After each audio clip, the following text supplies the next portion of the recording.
Bueno, muy buenos días a todos. Sean bienvenidos a esta nuestra segunda clase de el conjunto de clases de apoyo que vamos a estar teniendo esta temporada. Quisiera pedirles un momento, por favor. Quiero verificar si se está grabando todo bien y sí, eso, un momento, por favor. Es que lo estoy haciendo con otro dispositivo.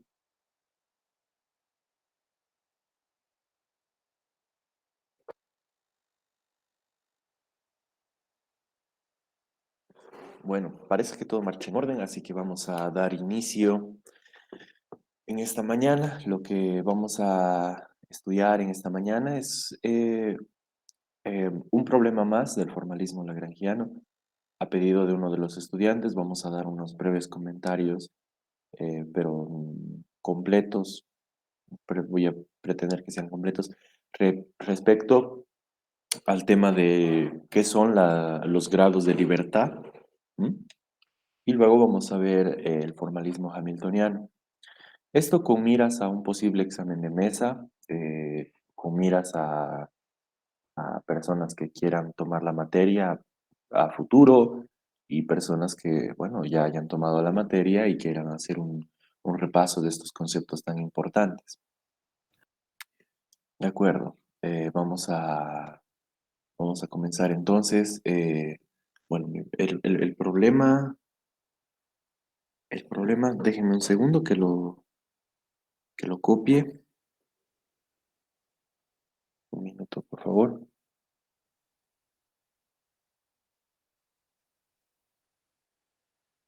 Un minutito.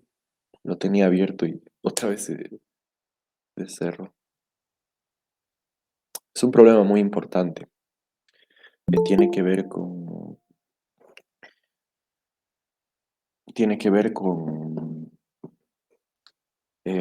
precisamente aplicar el formalismo lagrangiano en su máximo esplendor, digámoslo así, eh, a una partícula sumergida en un campo electromagnético general. ¿M? Eh, una partícula sumergida en un campo electromagnético general. Es un problema de interés teórico, ¿m? Del mayor interés teórico, porque ustedes saben que, bueno, posiblemente la teoría física que con más profundidad estudiamos en el pregrado es el electromagnetismo. ¿M? Resolvemos las ecuaciones de campo, contamos incluso grados de libertad en el propio campo electromagnético, visto desde el punto de vista de un sistema dinámico.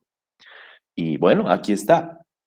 Este es el problema, dice, demostrar que partiendo de que el vector de inducción magnética se expresa generalmente por el rotacional del potencial vectorial magnético B igual al rotacional del campo A, se deduce que la lagrangiana L igual a T menos cierto potencial que depende de X, de Y y de Z, más otro término que es E por el producto punto de V, que es la velocidad, por el vector A, de las ecuaciones de movimiento, da las ecuaciones de movimiento correctas para una partícula cargada dentro de un campo electromagnético si el campo eléctrico es E igual a menos el gradiente de phi menos la derivada parcial respecto del tiempo de A, donde U es igual a E por phi.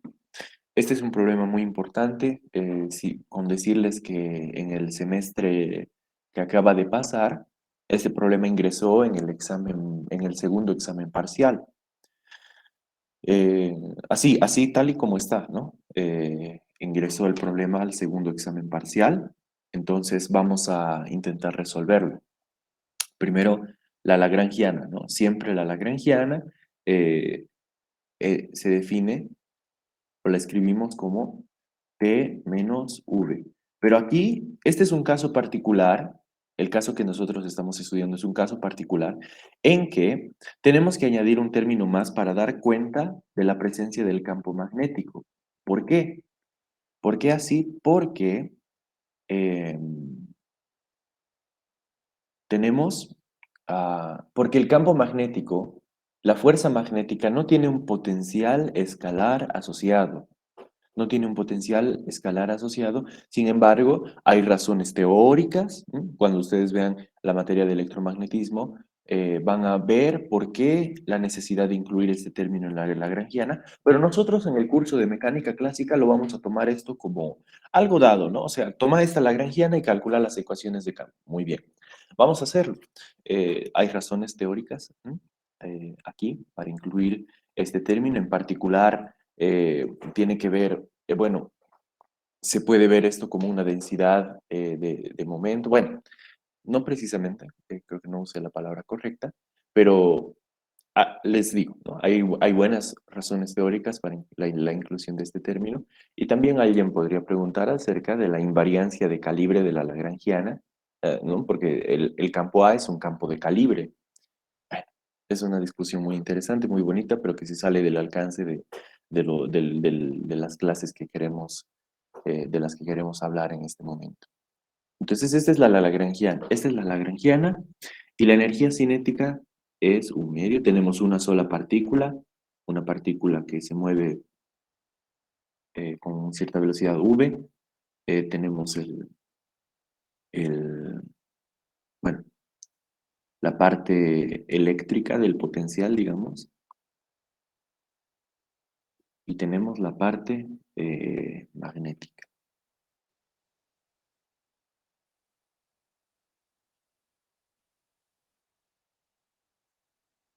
Es muy importante señalar que phi es una función de r y de t. R va a ser el radiovector de la partícula, la posición de la partícula en el espacio. Phi y a, ¿no? Los potenciales dependen así de la posición de la partícula. Ahora, las ecuaciones de Euler-Lagrange las vamos a escribir, pero les vamos a dar un arreglito. Fíjense, eh, vamos a escribir la derivada temporal, ¿no? Toda la vida, las ecuaciones de Euler-Lagrange se escriben así: menos dl de QI. ¿Mm? Estas son las ecuaciones de Euler-Lagrange que naturalmente aplican para el caso que estamos estudiando, porque no tenemos fuerzas no conservativas. eh, y bueno, ahí está, ¿no? Ahí está. De acuerdo. Mm, Sin embargo, así como están escritas estas ecuaciones, nosotros necesitamos en la lagrangiana de arriba identificar cuáles van a ser nuestras coordenadas generalizadas. Y claro, podríamos decir, bueno, podríamos escoger las coordenadas X, Y y Z, las coordenadas cartesianas. Podríamos hacer eso y trabajar con estas ecuaciones y desarmar todos los vectores que vayan a aparecer en sus componentes. Eso es un poco tedioso. Es un poco tedioso, es un poco confuso, es fácil equivocarse. Así que vamos a escribir estas ecuaciones en una otra forma, un poco más conveniente para atacar este problema que podríamos decir eh, eh, que la lagrangiana ahora mismo está escrita de forma independiente de las coordenadas que vayamos a escoger. En efecto, es independiente esta forma de coordenadas que vayamos a escoger. Más técnicamente, esto solo como un comentario, está escrita como un escalar del cálculo vectorial de R3. ¿Mm? Un invariante bajo transformaciones de coordenadas eh, en el espacio R3. Bueno, entonces, ¿cuál va a ser la forma más conveniente de las ecuaciones que vamos a utilizar? Va a ser esta, la voy a escribir y enseguida les voy a explicar qué es lo que estamos haciendo en cuanto a la notación. Ese sería el primer término, y el segundo va a ser este. Claro, antes de que alguien me reclame y diga, auxiliar, ¿por qué está dividiendo entre un vector? No, no lo estoy haciendo. Lo que está sucediendo es que estamos usando un símbolo nada más, y ese símbolo es este. La derivada parcial de L respecto del vector L la vamos a definir, la vamos a entender como la siguiente cantidad va a ser de L de X. Por ejemplo, si estuviésemos trabajando en coordenadas cartesianas, va a ser de L de Y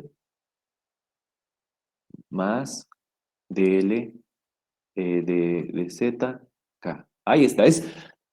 Digamos, es el gradiente de la lagrangiana. Sin embargo, no hay que usar esa terminología porque si dijéramos que es el gradiente, tendríamos que sacar las derivadas con respecto de todas las coordenadas. Pero aquí la lagrangiana depende tanto de R como que depende de V, que es R punto, digamos, las coordenadas generalizadas, como posiblemente del tiempo.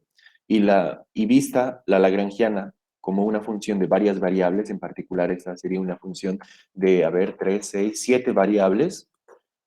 Si yo hablara del gradiente de esa lagrangiana, tendría que sacar respecto de todas esas coordenadas, con la posible excepción del tiempo. Entonces, en ese entendido de que dl de r es solamente digamos, el gradiente, pero con respecto de las tres primeras variables de las cuales depende la lagrangiana, vamos a usar esta notación. Y para hablar de las otras tres coordenadas o variables de las que depende nuestra lagrangiana, vamos a escribir algo muy similar, aquí así.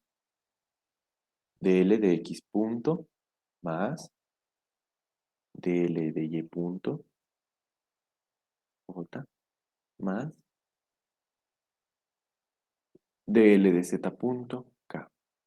En ese, en ese entendido, ¿no? Yo les animo a que traten de convencerse de por qué esta ecuación es equivalente a esta de aquí, si es que nosotros escogemos como coordenadas generalizadas x, y y z. Les animo a que traten de convencerse de ello. Simplemente introduzcan esta expresión aquí y esta expresión de acá abajo, aquí, entonces van a poder convencerse de que, en efecto, estamos escribiendo algo equivalente. ¿De acuerdo? ¿Hay alguna pregunta respecto de la notación hasta el momento? ¿Hay algo que tal vez no está claro? ¿Todos me han entendido? Bueno, voy a asumir que sí. Si hay alguna duda o alguna pregunta, algo que no quedó claro, por favor no tengan temor de preguntar, no hay ningún problema. Y más bien puede ser edificante para todos si es que alguien hace una pregunta, que normalmente las preguntas son oportunas. Vamos a continuar entonces. Tenemos esta lagrangiana y para aplicar las ecuaciones de Euler-Lagrange estamos interesados en calcular esta primera derivada, por ejemplo, ¿no? Vamos a calcular aquello entonces. La derivada parcial de L respecto de R vector, así le vamos a llamar. Bueno, es un nombre medio raro. A ver, el primer término depende de R, no. El segundo término sí depende de R, entonces esto va a ser menos E. Y aquí, claro, podría escribir la derivada parcial con respecto de R de phi, de R de t, pero sucede que phi depende solamente de R y posiblemente del tiempo. Entonces aquí sí, aquí sí, aquí sí yo puedo escribir el gradiente de phi, que es una función de R y una función de t. El segundo término sí depende de R, pero hay que tener mucho cuidado porque ese producto punto, eh, hay que tener cuidado con él, ¿no? Ujú. R, t. Y este producto escalar, el gradiente de este producto escalar de aquí, hay que aplicar una fórmula, una identidad bien conocida, que es esta. Simplemente la voy a escribir. eh, digamos que la demostración o el ver de dónde sale esto compete al curso de métodos 1. De métodos 1.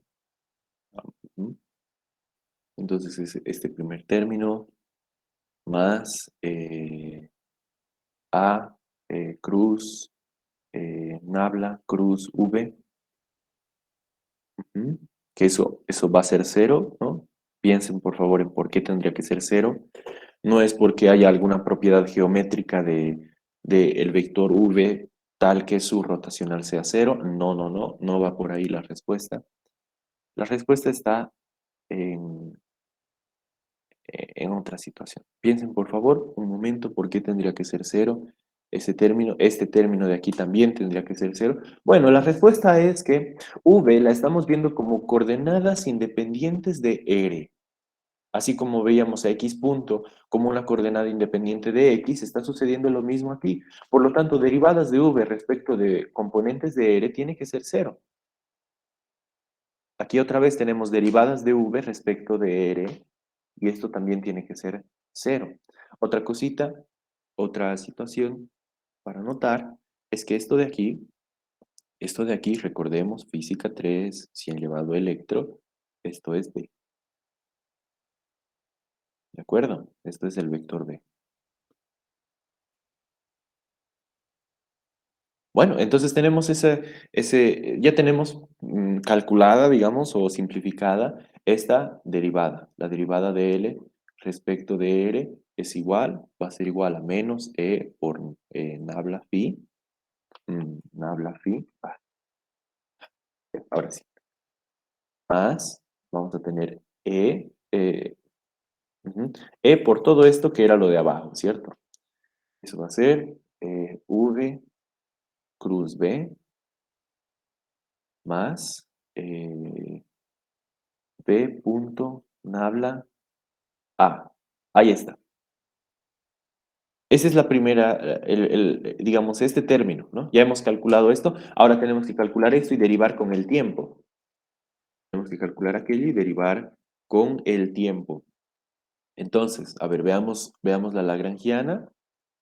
La voy a copiar en la otra pantalla para hacer la derivada respectiva. Aquí abajo la voy a poner porque luego lo vamos a borrar. Tenemos que derivar respecto de la velocidad y luego derivar respecto del tiempo. Entonces, la derivada respecto de la velocidad, este primer término hay que derivarlo respecto de la velocidad. Ahora mismo vamos a ver cómo se hace esa derivada. Les voy a hacer recuerdo de algo que muy seguramente han visto en el curso de métodos 1. Ahí está, hay que hacer esa primera derivada. El segundo término no depende de v, el tercer término sí depende de v, entonces lo vamos a poner así. Ujú, v punto a. Con el entendido de que a solo depende de r y de t. Ahí está. Ahora, ¿cómo se calcula este primer término? Quisiera que recuerden, por favor, de métodos 1, aquí lo vamos a escribir, que cuando teníamos que calcular el gradiente de la función módulo de r al cuadrado, esto lo hacíamos, bueno, primero aplicábamos la regla de la cadena. La regla de la cadena, ahora sí, claro, el 2 baja, me quedo con R módulo así nomás, y Nabla ataca a R, ¿no? Por la regla de la cadena. Pero esta derivada ya la conocemos también, esto es, eh, Nabla de R, el gradiente de R, es R vector dividido entre el módulo de R. Entonces, el resultado de esta derivada es 2 veces R. Aquí nosotros lo que tenemos en nuestro primer término es una especie de gradiente de v cuadrado, como si v jugara el papel de r en este pequeño paréntesis matemático que acabamos de hacer. Por lo tanto, no es muy difícil convencerse que ese primer término va a ser igual a esto, a m por v. Va a ser igual a m por v. Más, y me estoy olvidando de algo, ¿cierto? Aquí la carga eléctrica. No la había notado. ¿Mm? Carga eléctrica. Bueno, vamos a tener la carga eléctrica. Ahora sí, tenemos otra vez una situación similar. Esto de aquí es como si fuese el gradiente, pero respecto de las variables, respecto de v, ¿no? No es una derivada direccional, por si acaso, sino que esto es simplemente el gradiente de esta función de aquí respecto a todo lo que contenga v. ¿Mm? Así. Entonces esto de aquí se lo calcula de manera similar a como habíamos hecho hace un momento, aplicando la misma identidad. ¿Mm? Yo simplemente voy a escribir el resultado. Si hay alguna duda, me dicen. Mm,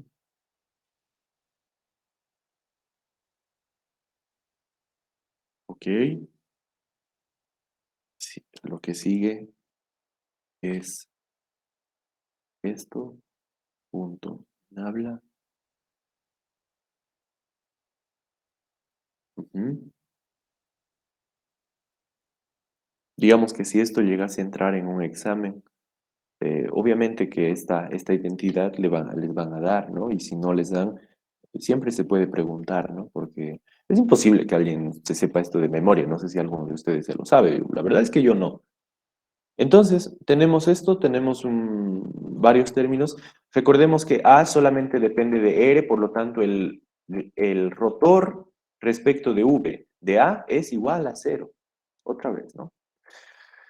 Aquí, el rotor de V sí depende de V, porque sube, vamos. Pero el rotor es igual a cero. ¿Mm? Recuerden, por favor, otra vez, de métodos uno. El rotor, el rotor de R respecto de R es igual a cero. ¿Cierto? El rotor de R respecto de R igual es igual a cero. Ujú. Esto de aquí también va a ser cero. Este término también va a ser cero. ¿Por qué? Porque estamos derivando respecto de V y el vector A solamente depende de R. Y nos va a quedar simplemente este término. Este término, pero este término podemos calcularlo de una forma, o sea, podemos simplificarlo, quiero decir. La simplificación es muy bonita. Quisiera que lo hagamos ahora mismo. Entonces esto es A punto nabla, V, todo esto actuando sobre el vector V. Entonces, ¿qué tal si nosotros escribimos esto en coordenadas cartesianas? En coordenadas cartesianas, bueno, vamos a tener las componentes cartesianas del vector, vamos a tener voy a usar índices, ¿de acuerdo? AI por el vector unitario I, constante y todo, etcétera, son los IJK si quieren. Nabla mm, bueno, tiene una definición un poco eh, más formal, quiero decir, pero en coordenadas cartesianas esto vale. ¿M? EJ, derivada parcial respecto de J. Aquí, claro, los índices se mezclan. Si trabajáramos en coordenadas curvilíneas, esto tal vez sería un poco más bonito. Pero la forma de verlo es así. Vamos a borrar la base y tenemos simplemente ahí entre paréntesis un producto vectorial entre el vector A y el vector derivadas parciales. Entonces aquí, por la convención de suma de Einstein, índices repetidos se suman. ¿A qué es igual esto? Si es que tal vez alguno de ustedes no ha visto la convención de suma de Einstein, esto es igual a AX por derivada parcial respecto de X más AY por la derivada parcial respecto de Y más AZ por la derivada parcial respecto de Z. ¿Mm? Eso lo que está ahí entre paréntesis que acabo de escribir quiere decir aquello, ¿de acuerdo? Es eso. Pero todo esto está actuando sobre un vector, sobre el vector v. Entonces el vector v sí lo vamos a escribir en términos de una base, va a ser sus componentes vj por vectores de la base canónica, constante, etcétera, e sub j. Entonces esto, por si acaso, estas derivadas parciales se están tomando respecto de v. Entonces lo vamos a escribir de una manera más bonita aquí. Derivada parcial respecto de v i. ¿De acuerdo? Entonces lo que vamos a tener es AI por la derivada parcial de VJ respecto de VI por E sub J. Por E sub J. Entonces, ¿esto de aquí a qué es igual? Bueno, la derivada parcial de VJ respecto de VI. Si V, pónganse el caso en que I y J ambos valen 1. Si fuese así, estaríamos hablando de la componente Vx, la derivada de la componente Vx respecto de Vx es 1. Pero ¿qué tal si J es diferente de I? En ese caso, esa derivada parcial es igual a 0. Entonces esto va a ser 0 si es que J es diferente de I y va a ser 1 si es que J es igual a I. A eso se le llama la delta de Kronecker. Esta es la delta de Kronecker.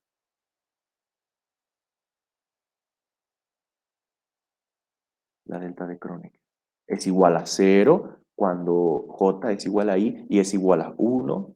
Perdón, es igual a cero cuando J es diferente de I y es igual a uno cuando J es igual a I.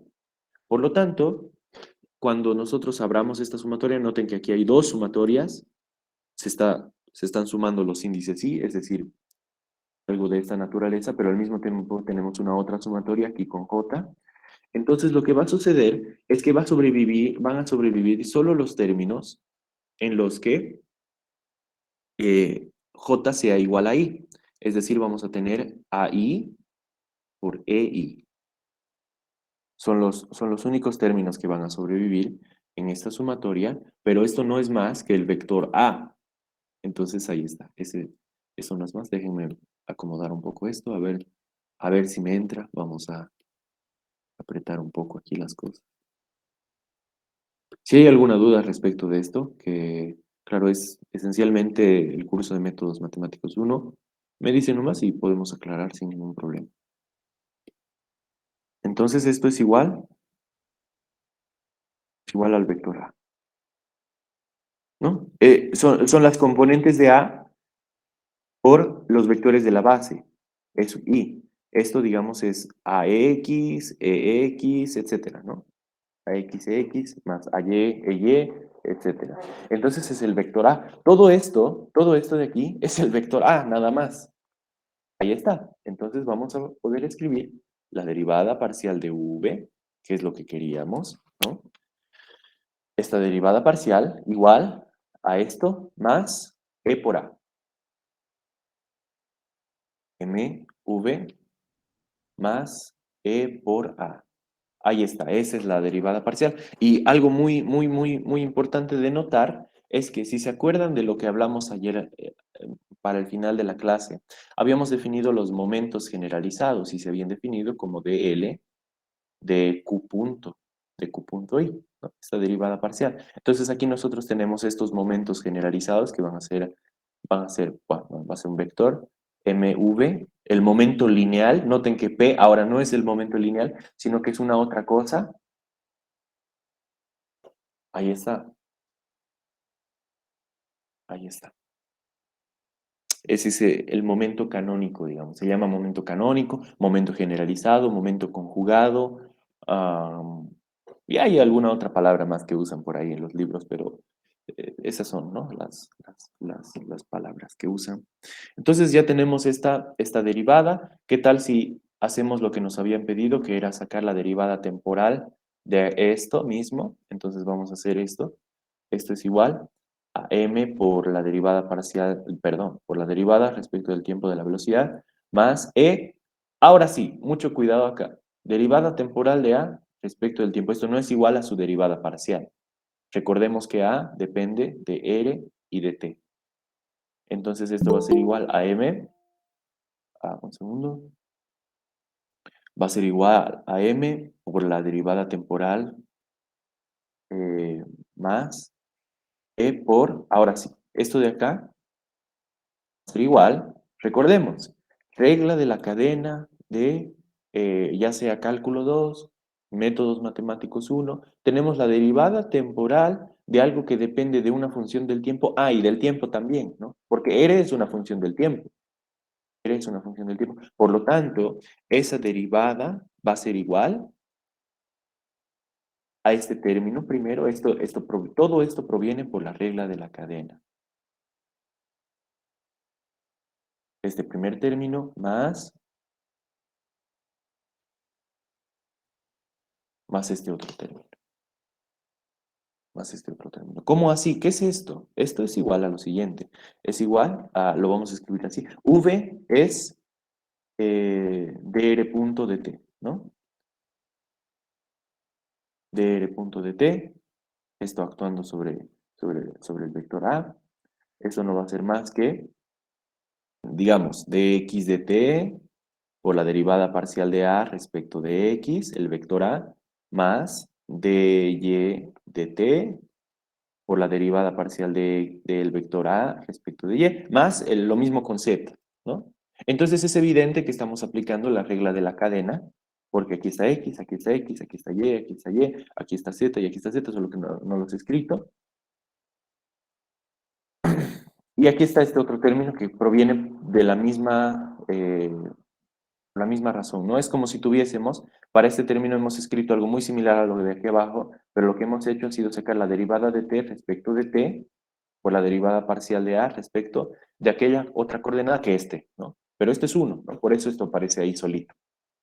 Por eso aparece ahí solito. Entonces, claro, por eso estamos escribiendo esta derivada temporal de esta manera, ¿de acuerdo?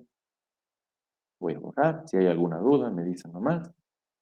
Bueno, tenemos eso para para el término aquel, ¿no? Ahora sí, tenemos que unir todas las partes. ¿Cuáles son las partes? Tenemos que unir todo eso, con esta parte, ¿no? Con esto de aquí, a través de las ecuaciones de Euler-Lagrange, que son estas, ¿no? Entonces esto lo voy a copiar. Estas son las ecuaciones, ya tenemos las dos partes, ¿no? Entonces, si unimos todo, vamos a tener la primera parte, que es todo esto, primera parte, que es todo esto, menos la segunda parte, que es mm, todo esto, ¿no? ¿Ve? Y vamos a poner un paréntesis.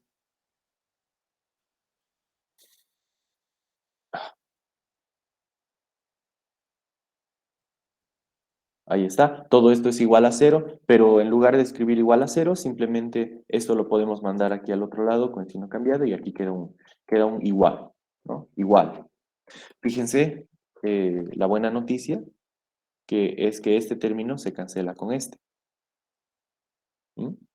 Este término se cancela con ese y si nosotros aislamos la parte de la masa por la aceleración, masa por aceleración es igual, va a ser igual, si factorizamos la carga eléctrica, va a ser igual a menos, claro, va a ser esta cosa de aquí, este término de aquí,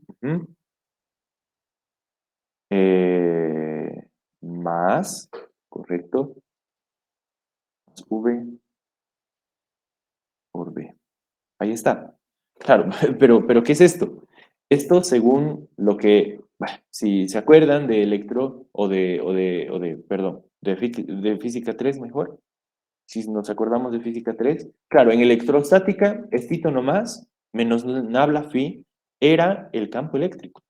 Pero en electrodinámica, ¿no? O sea, más general, la teoría más general, las ecuaciones de Maxwell, digamos, tenemos que adicionar este término y todo eso es el campo eléctrico.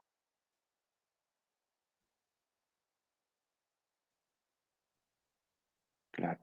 Ahí está. Y esto es una fuerza, ¿no? Esto es una fuerza, naturalmente. Masa por aceleración es igual a esta fuerza, entonces esta fuerza recibe un nombre muy particular. No sé si alguien se anima a decirme cuál es el nombre de esa fuerza, que se acuerde tal vez del curso de Física 3. ¿Cómo se llama esa fuerza?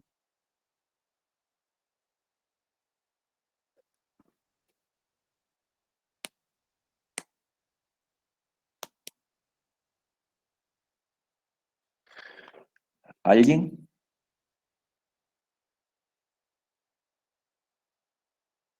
Hola, ¿me escuchan? Fuerza de Lorentz. Fuerza de Lorentz, muchas gracias. Precisamente ese es el nombre. Es la fuerza de Lorentz y noten por favor que hemos hallado la expresión de la fuerza de Lorentz con este formalismo lagrangiano. ¿Queda alguna pregunta, muchachos? ¿Alguien que quiera indagar algo más respecto de esto, tal vez? Bueno, si no hay ninguna pregunta, vamos a continuar. Ahora vamos a hablar un poco respecto a el formalismo hamiltoniano. El formalismo hamiltoniano. Deme un minuto en lo que tal vez respiran un poco. Yo voy a abrir el problema. Lo tengo subido a Drive, pero me olvidé de abrir el Drive. Un segundo.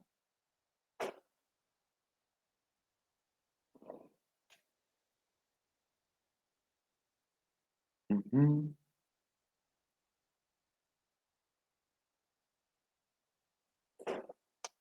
aquí está.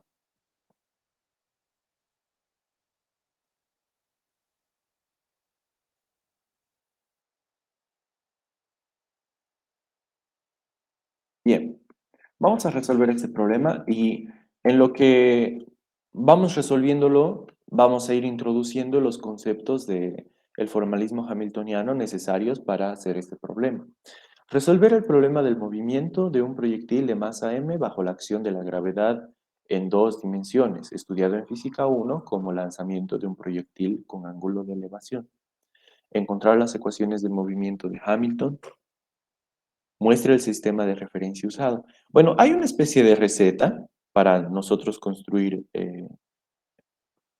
el formalismo, o sea, para aplicar el formalismo hamiltoniano a cualquier sistema conocida su lagrangiana. Siempre escribir la lagrangiana de un sistema es más fácil que escribir su hamiltoniano. Siempre, siempre es más fácil.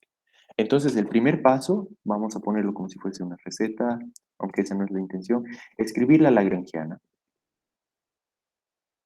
Hay algunos casos, ¿no? Tal vez alguno de ustedes que conocen, que ya ha pasado la materia, que le ha gustado, conoce casos en los que es, digamos, muy fácil escribir el hamiltoniano así a primeras, a primera vista, pero les adelanto, muchachos, que en la generalidad de los casos es mucho mejor escribir la lagrangiana, hacer esta operación que vamos a hacer que se llama transformación de Legendre y como que es la manera más segura, porque cuando uno intenta escribir el hamiltoniano así a primeras, de primera vista, digamos, así con la intuición nomás, uno tiende a equivocarse porque en la definición de los momentos, en la definición de, particularmente de los momentos, porque la energía potencial es fácil de escribir.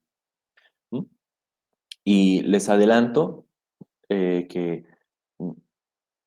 no en todos los casos el hamiltoniano se identifica con la energía total del sistema. Es decir, hay casos en los que el hamiltoniano no es igual a energía potencial más energía cinética. Hay casos así que son de relevancia para este curso, son estudiados. De hecho, a veces pregunta de examen es, ¿el hamiltoniano es igual a la energía? Te dan un hamiltoniano, ¿no? Y tú tienes que saber cuáles son los criterios para determinar si es que el hamiltoniano es igual a la energía total.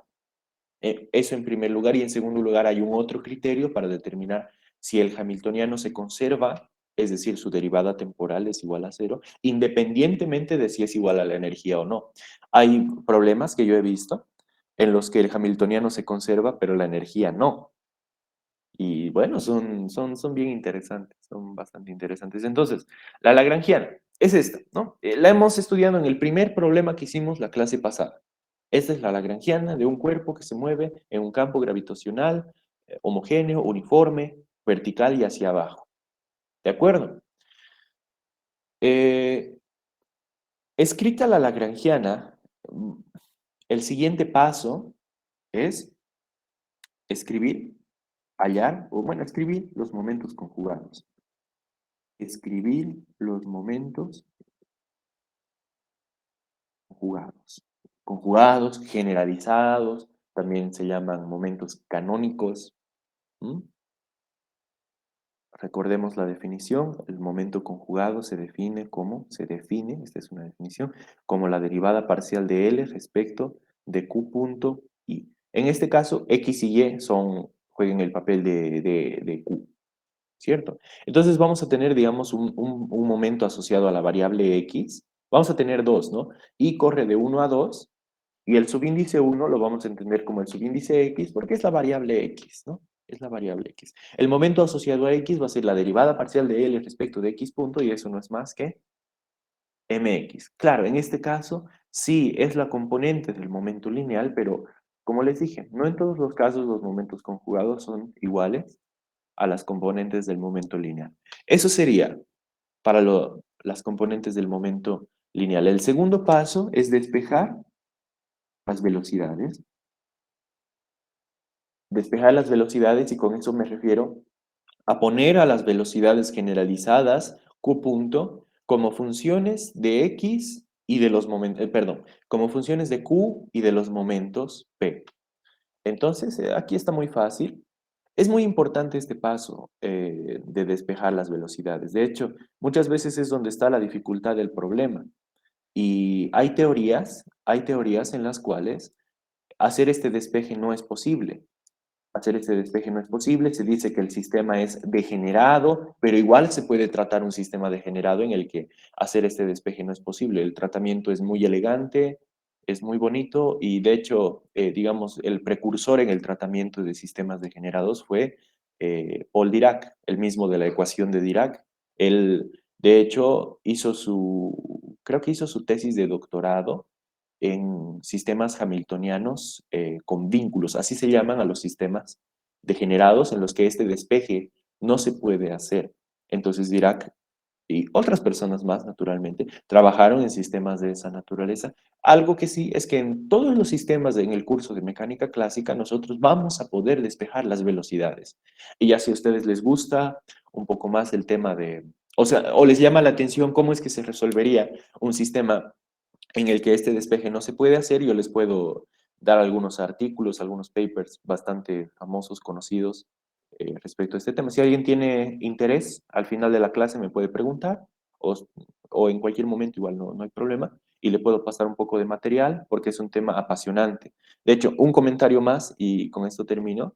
Eh, el formalismo lagrangiano y el formalismo hamiltoniano, ahorita lo estamos viendo para partículas, pero se lo puede levantar y se puede estudiar este mismo formalismo para campos. Puedes hacer un formalismo lagrangiano del campo electromagnético y hayas ecuaciones de movimiento para el campo electromagnético, que en realidad en ese caso se llaman ecuaciones de campo. Y el resultado de aplicar el formalismo lagrangiano a una lagrangiana escrita para el campo electromagnético son las ecuaciones de Maxwell. Son las ecuaciones de Maxwell. Resulta que cuando uno quiere aplicar el formalismo hamiltoniano al campo electromagnético, uno se topa con el hecho de que no puede despejar las velocidades, porque la teoría electromagnética eh, es degenerada en ese sentido. No se pueden despejar las velocidades en términos de momentos conjugados que se definen. Por lo tanto, el electromagnetismo es un sistema hamiltoniano con vínculos, es un sistema degenerado.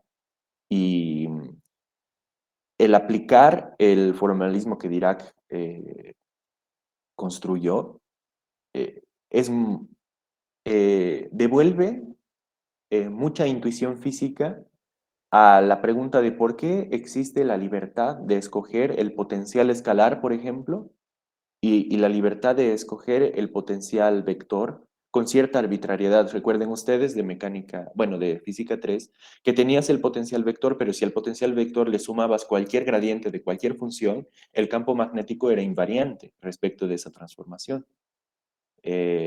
Cuando uno aplica el formalismo hamiltoniano al campo electromagnético, es muy bonito ver cómo, de dónde proviene esa libertad que luego, por ese formalismo se le llama libertad de calibre. Y hay varias teorías que son de calibre en ese sentido, que hay libertad para escoger grados de libertad. Bueno, perdón, eso fue una... comentarios nada más, comentarios. Si alguien está interesado, podemos conversar en otro momento. El hamiltoniano. Una vez despejadas las velocidades, escribimos el hamiltoniano.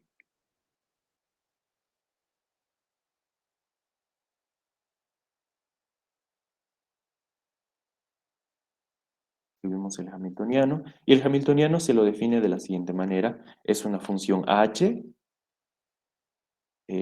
igual a p i por q punto i menos, menos l.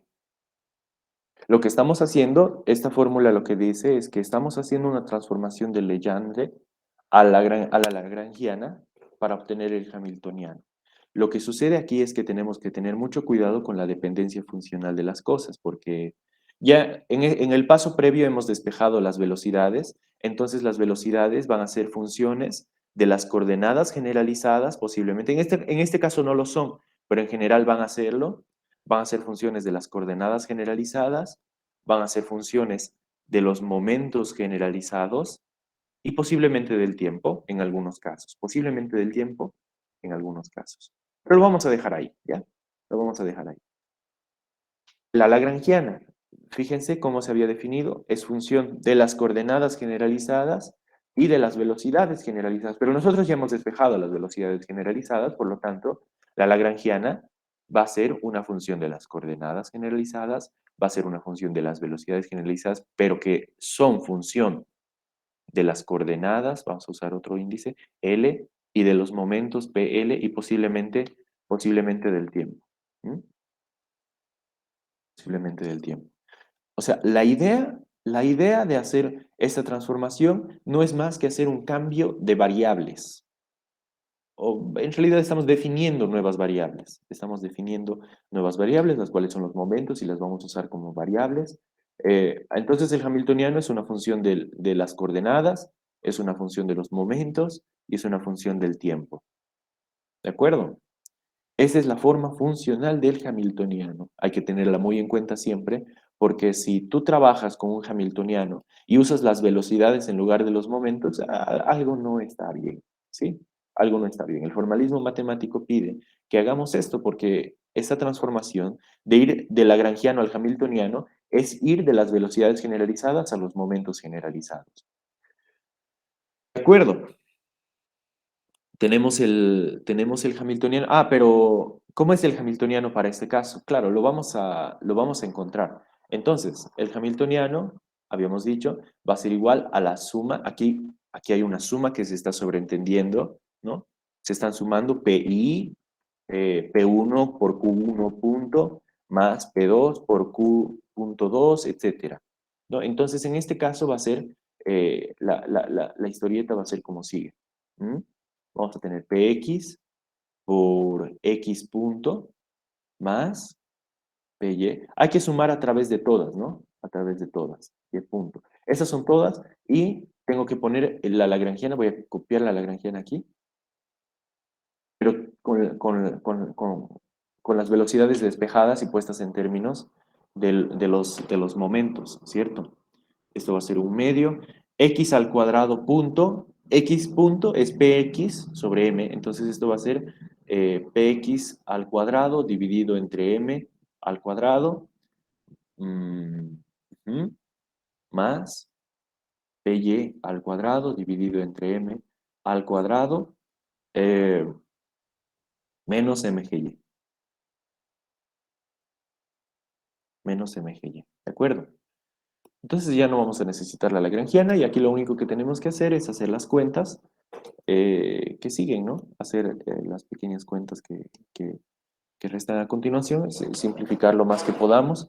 A ver, por ejemplo, aquí podríamos simplificar esta masa con esta y con esta. Ah, no, nos falta introducir aquí para x punto las expresiones que habíamos hallado, ¿no? X punto era px sobre m, entonces aquí vamos a tener px al cuadrado dividido entre m más, aquí algo similar, py al cuadrado dividido entre m menos, vamos a tener px al cuadrado sobre 2m menos py al cuadrado dividido entre 2m más mgy. Entonces, si hacemos una simplificación más, vamos a tener algo como lo siguiente. X al cuadrado más py al cuadrado dividido entre 2m más mgy. Ahí está. Este es el hamiltoniano, como una función de p, de los momentos y de las coordenadas. Así es como se escribe el hamiltoniano. Noten aquí, por favor, que dado que px y py eran las componentes del momento lineal, esto no es más que el momento lineal módulo al cuadrado dividido entre 2m más mg, que en realidad es la energía potencial. En este caso sí, el hamiltoniano se identifica con la energía, el hamiltoniano es numéricamente igual a la energía. Pero es una coincidencia. No siempre sucede eso. ¿De acuerdo? No siempre sucede eso, pero este es el hamiltoniano. Teniendo el hamiltoniano, vamos a escribir las ecuaciones de Hamilton. Voy a escribir esto por aquí. Teniendo el hamiltoniano, escribimos las ecuaciones, se llaman ecuaciones canónicas, ecuaciones de Hamilton, ¿no? Las las ecuaciones de Hamilton. ¿Cuáles son las ecuaciones de Hamilton? Las voy a escribir enseguida. Es un par de ecuaciones. ¿Mm? Q punto I es igual a la derivada parcial de H respecto de PI. A ver, vamos a escribir más bonito. Respecto de PI. Y P punto I es igual a menos la derivada parcial de H respecto de QI. Algo muy interesante de este par de ecuaciones es que, eh, digamos, si tuviésemos n coordenadas generalizadas, si tuviésemos n coordenadas generalizadas, aquí vamos a hacer un breve comentario, ¿sí? Que es muy necesario. Si tuviésemos n coordenadas generalizadas, el número de ecuaciones de Hamilton es 2n. ¿Por qué 2n? Porque vamos a tener n para q, punto, y n para p, punto. Recuerden, por favor, que cuando habíamos escrito las ecuaciones de Euler-Lagrange, que eran estas,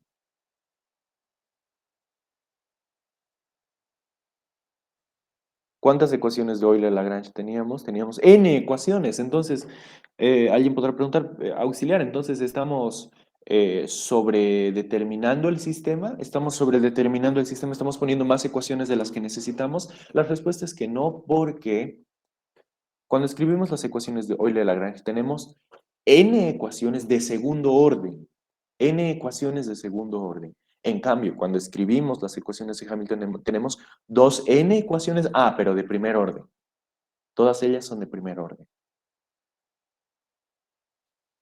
Ustedes probablemente, aunque no, bueno, probablemente, en cálculo 3, en ecuaciones diferenciales, han visto que una ecuación diferencial de segundo orden se puede escribir como dos ecuaciones diferenciales de primer orden, haciendo un cambio de variable. Es algo muy similar a lo que estamos haciendo nosotros aquí. En particular, estas ecuaciones tienen la forma de un sistema dinámico. Estas ecuaciones tienen la forma de un sistema dinámico. Si a ustedes les interesa un poquito los sistemas complejos, la teoría del caos, etc., cuando se estudian sistemas dinámicos, la forma de las ecuaciones es muy parecida a esta. De hecho, es, ¿no? La forma. Esta es la forma. Ahí está, entonces tenemos dos n ecuaciones de Hamilton. En este caso, como tenemos dos coordenadas generalizadas, vamos a tener cuatro ecuaciones de Hamilton. Entonces es muy recomendable saberse las ecuaciones de Hamilton de memoria, así como la ecuación de Euler-Lagrange. ¿Mm? Es muy recomendable saberlas de memoria. Son estas. ¿Mm? Saberse estas ecuaciones es como saberse las ecuaciones de Maxwell, ¿no? Hay ecuaciones que sí o sí, ¿no? Hay que tenerlas en la memoria, no porque memorizar sea bueno o malo, o el aprendizaje mecánico, no, no, no, sino porque es como saberse el himno nacional, saberse las ecuaciones de Hamilton, como saberse, no sé, algo de esa naturaleza, saberse el himno a la paz, saberse las ecuaciones de Hamilton. Bueno, entonces las vamos a aplicar y vamos a tener cuatro ecuaciones, entonces vamos a empezar con la primera, vamos a decir, ¿no? Para Q1, vamos a tener Q1, ¿a qué era igual? Era igual a X, ¿no? Entonces la primera ecuación de Hamilton, X punto, Q punto, X punto, es la derivada parcial de H con respecto de Px. Y esto es igual. A ver, este es el hamiltoniano. ¿Qué tal si yo derivo respecto de Px? La respuesta es Px sobre n. No me ha dado información nueva, porque yo cuando despejé los momentos canónicos para resolver para las velocidades generalizadas, ya había hallado esa expresión, ¿cierto? No me ha dado información nueva, he hallado algo que ya sabía. Y si hacemos lo mismo, esto de aquí, Esto de aquí lo vamos a poner aquí, pero ya saben, esto tiene que estar en su corazón todos los días. ¿Mm? Y punto, si haces lo mismo,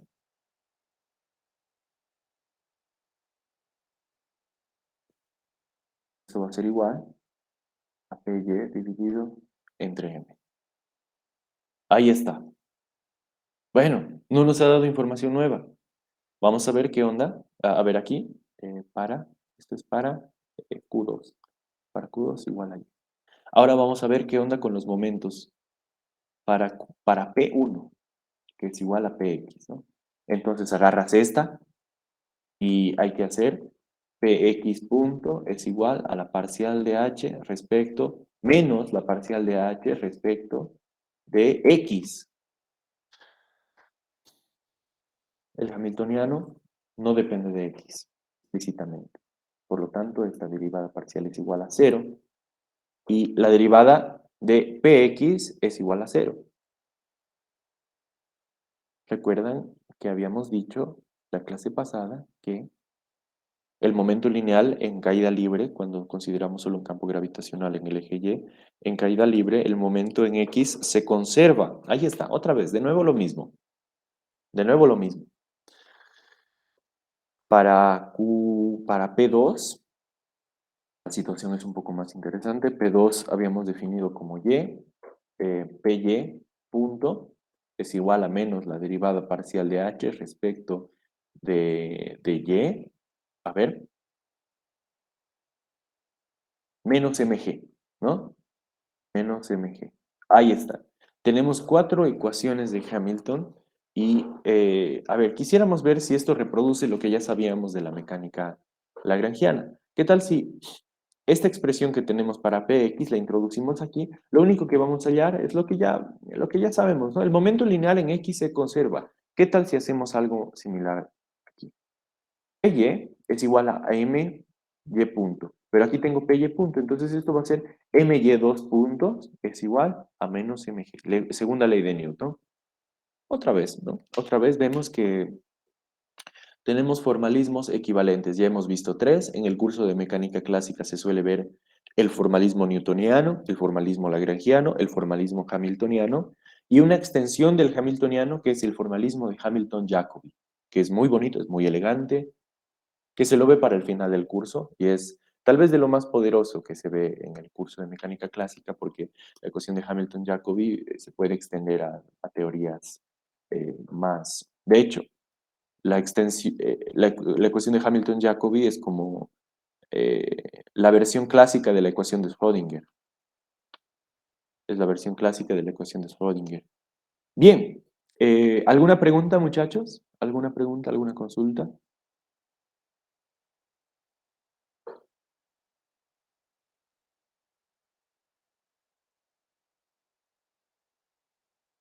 ¿Algo que no haya quedado claro?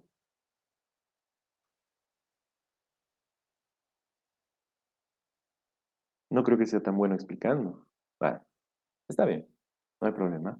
Vamos a continuar. Vamos a hacer un otro problema. Déjenme sacarlo en la pantalla. Eh, Voy a tratar de copiar este problema en un minuto. Ahí está, problema 2. Obtener las ecuaciones de movimiento de Hamilton para un péndulo simple. Muestre el sistema de referencia usado, haga una representación del espacio-fase para este problema. Bueno, el espacio-fase es un concepto muy, muy interesante, muy bonito.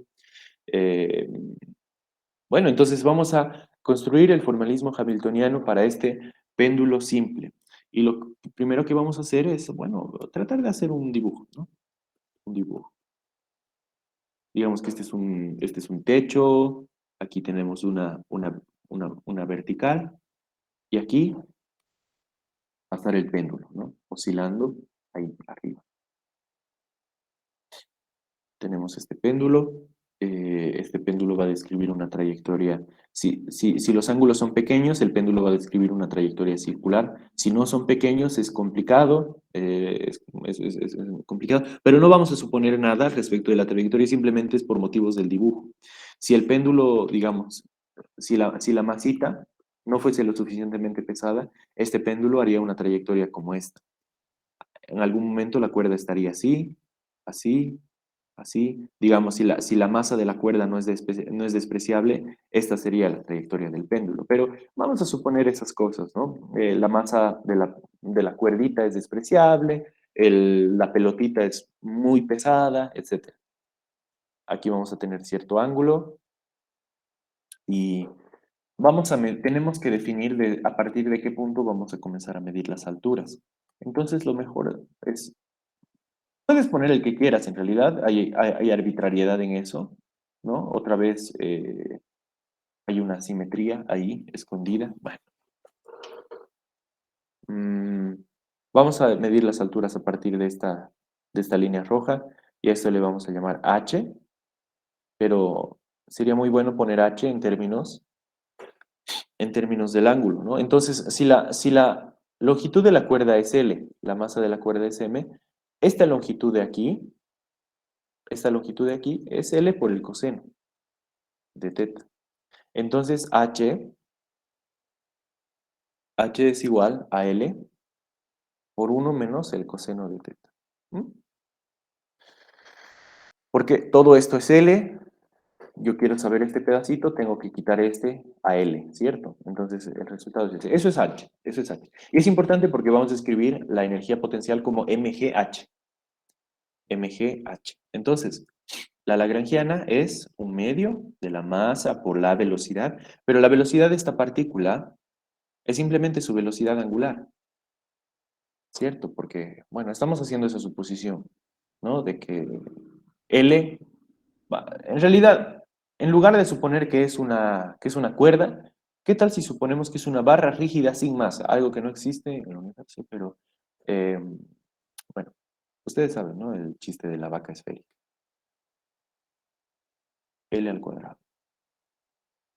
Esta es la velocidad al cuadrado de la partícula, es su velocidad angular al cuadrado. ¿Por qué pongo teta punto? Teta es el ángulo, su derivada va a ser la velocidad angular. Radio por velocidad angular es igual a la velocidad en un movimiento circular. Menos la energía potencial, mgh, pero mgh es esta. Esta sería una lagrangiana. Esta sería una lagrangiana. Fíjense que podríamos escribirla de una manera, bueno,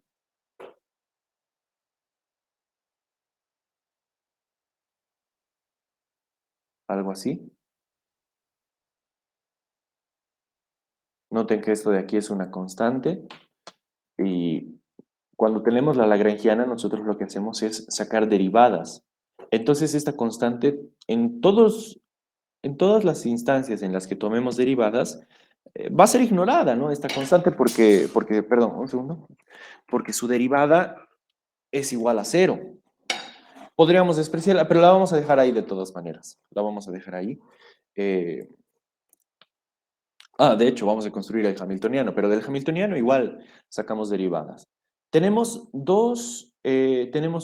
una sola coordenada, como Daniel preguntaba, y vamos a hablar de esto en un momento. Grados de libertad, tenemos un solo grado de libertad. Vamos a aclarar bien eso en lo que sigue.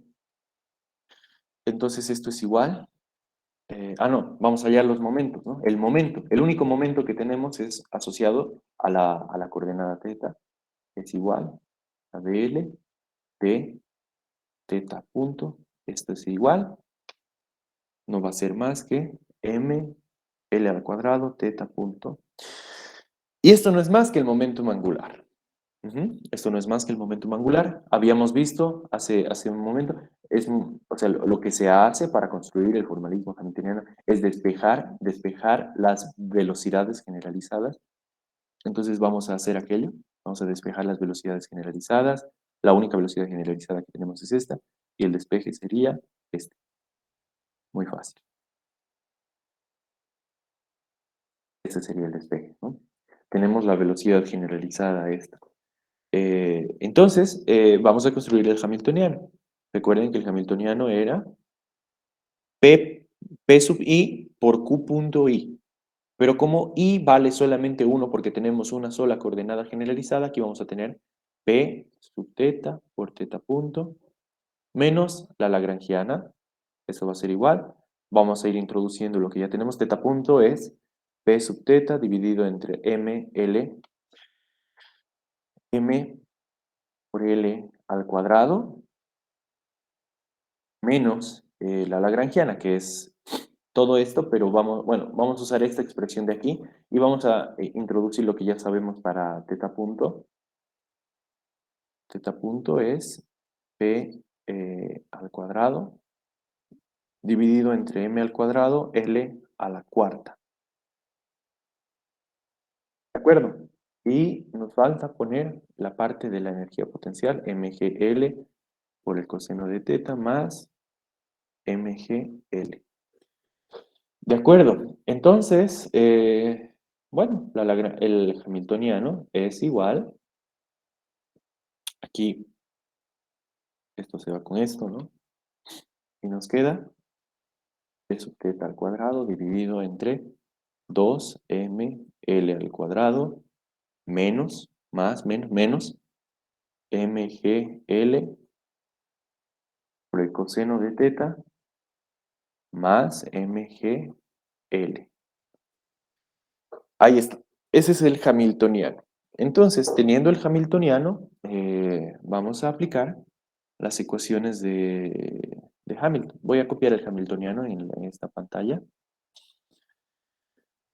El hamiltoniano era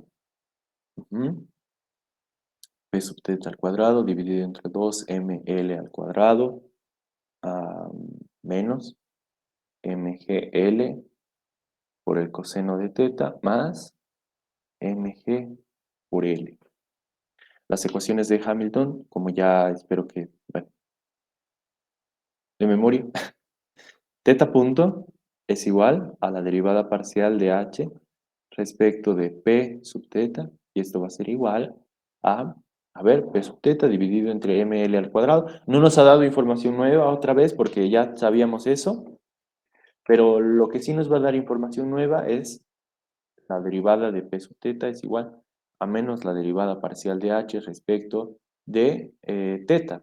Y esto es igual, la derivada parcial de h respecto de teta va a ser igual a mgl. Este menos con este menos se va, pero la derivada del coseno es menos seno. Menos, bueno, esto, ¿no? Esto así. ¿De acuerdo? Entonces, digamos que ya está en términos de que ya hemos encontrado las ecuaciones de movimiento, pero sería muy bonito ver si es que podemos reproducir lo que sabemos de, por ejemplo, el formalismo lagrangiano, el newtoniano. Vamos a despejar de aquí P sub teta. P sub teta es ml al cuadrado teta punto, teta punto. Vamos a introducir aquí eso, entonces vamos a tener ml al cuadrado teta 2 puntos es igual a menos mgl seno de teta. Si anulamos estas cositas, vamos a tener teta 2 puntos más g dividido entre L por el seno de teta. Esto es igual a ser ecuación del oscilador, del péndulo simple, ecuación del péndulo simple, no es del oscilador armónico, sino del péndulo simple. Cuando hacemos la aproximación de ángulos pequeños, tenemos el oscilador armónico. Entonces ahí está. Como ven, podemos reproducir resultados bien conocidos eh, que en otras circunstancias hemos estudiado con un otro formalismo. ¿De acuerdo? Bueno, eso sería por ese problema. ¿Hay alguna duda? ¿Alguna consulta? Adelante.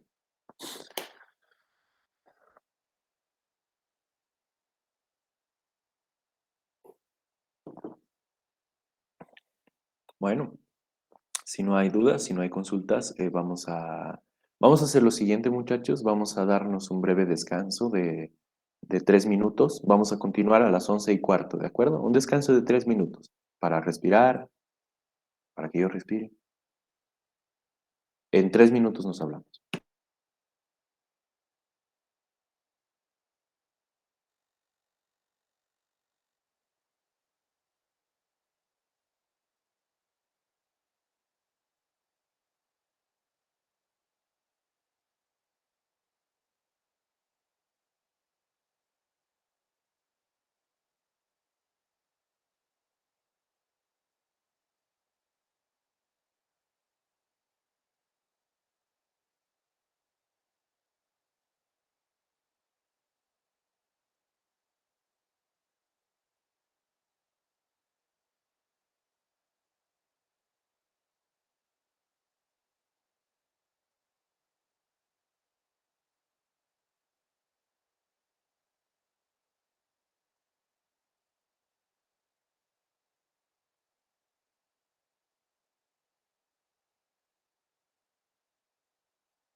Bueno, muchachos, gracias por el descansito. Vamos a continuar entonces. Vamos a resolver un otro problema que es... creo que nos faltaba una parte, ¿no? De este. Bueno, vamos a continuar. Vamos a resolver un otro problema que es muy interesante. Es muy, muy interesante. ah, a los que les gusta la relatividad y eso tal vez les llame la atención este problema. Eh, bueno, bueno, vamos a darle. Dice, una partícula de masa m tiene su movilidad restringida a la superficie de una esfera de radio r. No actúan fuerzas exteriores sobre la partícula. Inciso A. ¿Cuál es el número de coordenadas generalizadas necesario para describir el problema? Ahí está. Entonces, este problema nos va a servir para responder la duda que te di, que tenía Daniel la clase pasada, y vamos a hablar con cierta generalidad al respecto, antes de resolver este nuestro problema. Entonces, eh, vamos a, antes de continuar, vamos a dar un breve comentario sobre grados de libertad. Sobre grados de libertad, un breve comentario. Entonces, ¿qué son los grados de libertad? Una definición simple sería que son el número mínimo de coordenadas que uno necesita para describir un sistema mecánico. El número mínimo, ¿no? Que no hayan cosas redundantes. Eh, a veces, con la intuición, es muy fácil determinar el número de grados de libertad. Por ejemplo, si teníamos el péndulo simple, ¿no? El péndulo simple, digamos que estábamos en dos dimensiones. Claro, en dos dimensiones, visto desde este origen, esta partícula va a tener cierta coordenada radial y cierta coordenada angular. Pero la coordenada radial estaba fija. Por lo tanto, la única que se movía era la coordenada angular. A esa le llamamos el único grado de libertad de nuestro sistema. ¿Mm? O sea, eso podemos verlo a veces con mucha facilidad. Estábamos viendo también el problema de la caída libre, ¿no? Teníamos un objeto que se movía en un plano, digamos que este es el suelo, el objeto se movía en un plano en dos dimensiones, solamente actuaba la fuerza de la gravedad, pero tanto la coordenada X como la coordenada Y estaban libres. Tanto la coordenada X como la coordenada Y estaban libres. Y digamos que en dos dimensiones necesitamos dos coordenadas para determinar la posición de un punto. En este problema, eh, el número de grados de libertad era 2. Noten entonces que el hecho de que exista una restricción en el problema, implica que un grado de libertad se reduce. Más en general, por restricción que tengamos en nuestro problema, vamos a quitar un grado de libertad. ¿Cómo se hace entonces? Vamos a poner una fórmula aquí. El número de grados de libertad n va a ser igual al número de partículas que hay en el problema, multiplicado por la dimensión del espacio físico, menos el número de restricciones, más técnicamente restricciones holonómicas, que son las que se ven en clases. Vamos, hay libros más avanzados que ven otro tipo de restricciones no holonómicas, ¿no? Que realmente son un poco difíciles de tratar. N va a ser el número de grados de libertad del problema. N mayúscula es el número de partículas. D es igual a la dimensión del espacio físico, y K es el número de restricciones que tiene el problema. Número de restricciones. Número de restricciones, ¿de acuerdo? Entonces, vamos a dar algunos ejemplos de cómo se determinan estas cosas. Como les dije, para el problema del péndulo simple, ya hemos visto que va a haber un solo grado de libertad, pero ¿cómo así? ¿Cómo podemos aplicar esta fórmula para este caso? Bueno, el número de grados de libertad va a ser igual. A ver, ¿cuántas partículas hay? Una, ¿de acuerdo? Una por dimensión del espacio, dos menos número de restricciones. ¿Cuáles son las restricciones? Ecuaciones de esta forma. Ecuaciones que relacionan las coordenadas, ya sea que digamos que una coordenada va a ser igual a otra, una coordenada es igual a cero, una coordenada es igual a cierta constante, la diferencia de dos coordenadas es igual a una constante. Esas cosas, esas ecuaciones le llamamos restricciones holonómicas. Y en este caso tenemos una. Entonces, 2 por uno menos uno 1. Un solo grado de libertad. ¿De acuerdo? En este caso, a ver, vamos a ver este caso de la caída libre. N es igual. Número de partículas, 1. Dimensión del espacio, 2, menos restricciones. ¿Cuántas restricciones hay acá? 0. Entonces el número de grados de libertad es 2. Claro, alguien podría decir, pero el piso está ahí. Sí, sí, sí, pero el piso va a ser una restricción no holonómica, difícil de tratar. Entonces vamos a considerar el problema desde un punto de vista local, digamos, en el que solamente tenemos la partícula ahí volando, ¿no? No hay piso, no hay nada, está el campo gravitacional nomás. Eso. A ver, vamos a ver un otro caso. Péndulo doble es uno de los sistemas más bonitos, más interesantes. Entonces vamos a tener ahí un techito, vamos a poner aquí un primer palo que le vamos a llamar L1, el otro, digamos algo así, L2. Entonces vamos a ver cuántos grados de libertad tiene este sistema. Número de grados de libertad es igual al número de partículas. Tenemos dos partículas, dimensión del espacio físico 2. ¿Cuántas restricciones tenemos nosotros? A ver, la coordenada radial de la primera partícula le vamos a llamar R1, está restringida a ser L1, ¿de acuerdo? La coordenada radial R1 está restringida a ser L1. Entonces vamos a tener una, y así normalmente yo hago la sumo, una más la otra. La distancia entre la partícula 1 y la partícula 2 tiene que ser igual a L2. Si bien eso no lo podemos poner como R2 menos L1, menos R1 igual a L2, esto está incorrecto, mal. Lo que sí podemos escribir es lo siguiente.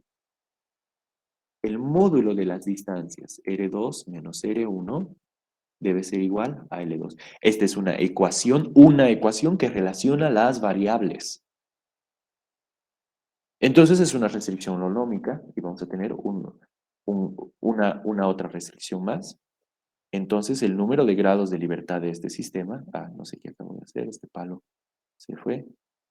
Ups, a ver, ¿cómo era esto? Así era. Sucede que a veces se mueve esto. Ya. Número de grados de libertad va a ser, a ver, 4 menos 2 es 2, ahí está. 2 grados de libertad. Vamos a tener este primer ángulo, que le podemos llamar φ1, este segundo ángulo, φ2, y las ecuaciones de movimiento las vamos a escribir en términos de esos 2 grados de libertad. Y así se puede hacer con el sistema mecánico que te pongan enfrente. Por ejemplo, vamos a ver uno más, que es uno de los más interesantes. En nuestra carrera se han hecho proyectos de grado con este sistema, el aro rotante. ¿Mm? Tenemos un aro. Digamos que aquí hay un motorcito, ¿ya? Este es un eje y aquí vamos a poner un aro.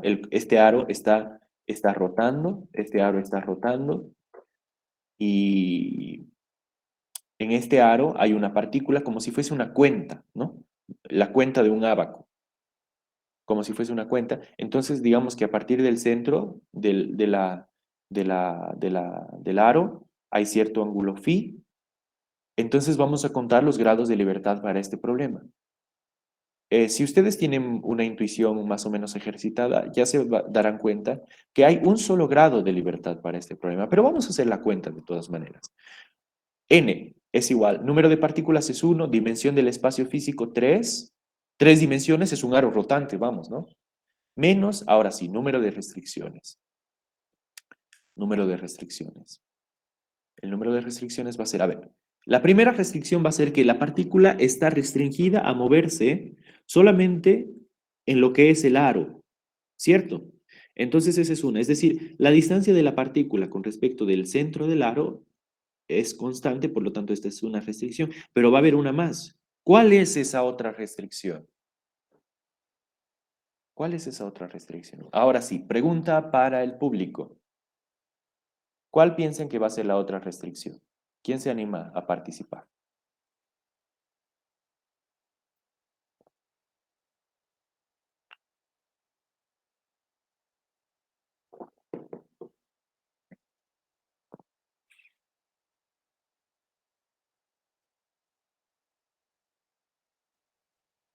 Debo poner los grillos como pone el doctor de Terlino. Mentira, chico. Es un poco difícil la respuesta. ¿Nadie se anima? ¿Alguien? Sin demora a equivocarse porque estamos aquí para aprender.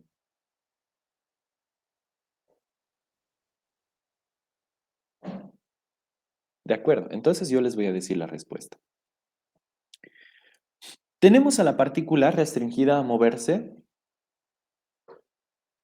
con una distancia constante respecto del centro de la partícula, pero esa restricción implicaría que la partícula está libre de moverse en toda la esfera que está aquí. Noten que hay una esfera, ¿no? El aro está girando y el aro define una esfera, pero la partícula no está permitida de moverse en toda la esfera, sino solamente sobre el aro, de nuevo, ¿no? No solo que su distancia está fija respecto del origen, sino que ella está restringida a moverse en el plano del aro, no en toda la esfera que, que define al aro, ¿no? El aro sería un círculo máximo de esa esfera. La partícula no está permitida de moverse en toda la esfera, sino solamente en el plano donde se encuentra el aro en un cierto instante de tiempo. La restricción, digamos, escrita en términos de una ecuación, va a ser que, digamos, aquí la partícula, digamos, si, es difícil dibujar, pero imaginemos que, a ver, ya, que aquí hay un eje, digamos, ese es el eje X, este es el eje y la partícula se encuentra por aquícito, más o menos, ¿no? Algo así. Este ángulo de aquí, que no es el ángulo phi por si acaso, este ángulo de aquí, ¿cómo le vamos a llamar a este ángulo? Le vamos a llamar alfa, ¿ya? Ese ángulo alfa. Ese ángulo alfa mm, está restringido. Está restringido a ser omega t más phi, más lo que sea, ¿no? Aquí este aro rotante está moviéndose con una velocidad angular omega, y ese ángulo alfa satisface una ecuación satisface una ecuación, así como R en el caso del péndulo simple satisfacía la ecuación que R es igual a L. En este caso la coordenada azimutal, si quieren, de la partícula en el aro rotante está restringida a ser omega t. Esta es una restricción holonómica, es una restricción holonómica porque es una ecuación, pero recibe un nombrecito técnico más que no es necesario acordarse realmente, pero el nombrecito, si quieren saber, es que es una restricción reónoma, así se llama, es una restricción reónoma. Las restricciones que dependen del tiempo, las restricciones holonómicas que dependen del tiempo se llaman reónomas.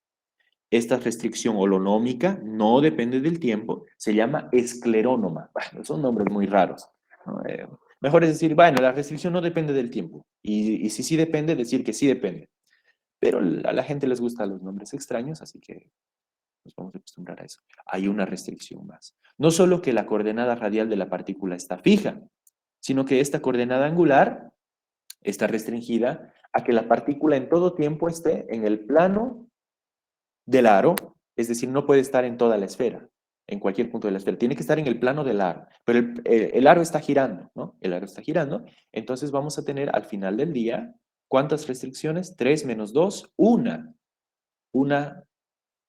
perdón, un grado de libertad, eso quise decir. Vamos, al final del día vamos a tener un solo grado de libertad y aquel grado de libertad va a ser la coordenada phi, va a ser la coordenada phi. Eso para el aro rotante, ¿no? Tal vez, ¿no? Ejemplos, los ejemplos era esto era el péndulo, ejemplo del péndulo, este era el ejemplo de la caída libre,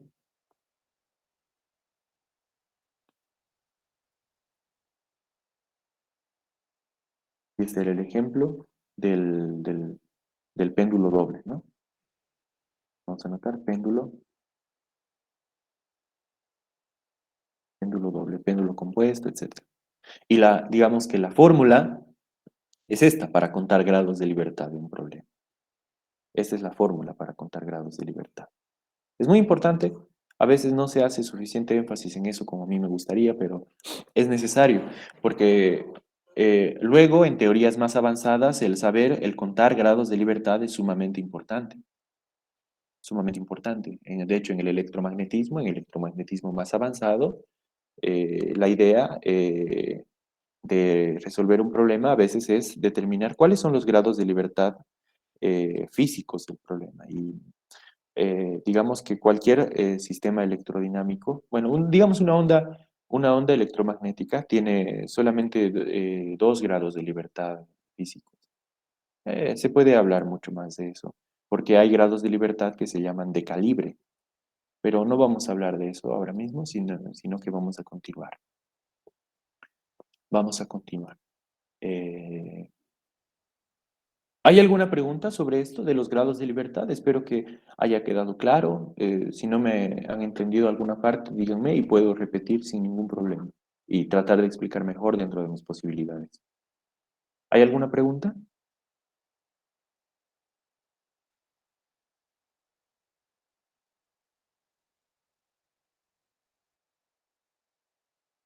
A ver, si les pongo un ejemplo, podrían decirme el número de grados de libertad. Supongamos que tenemos aquí el piso, etcétera, y digamos que aquí hay un resorte, ¿ya?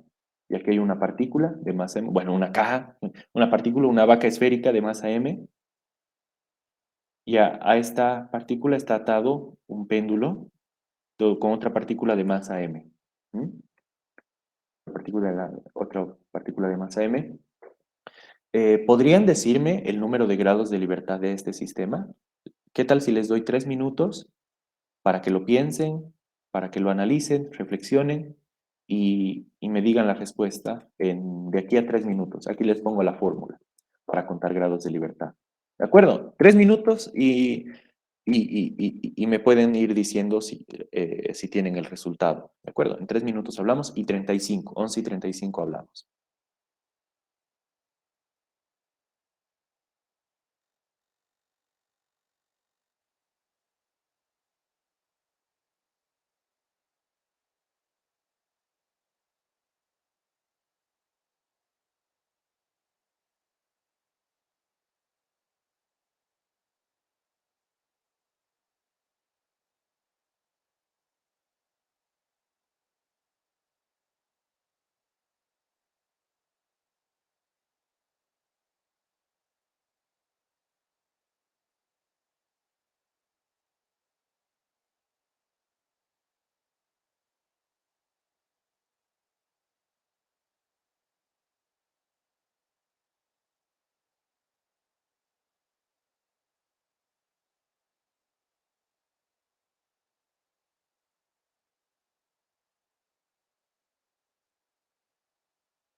De acuerdo.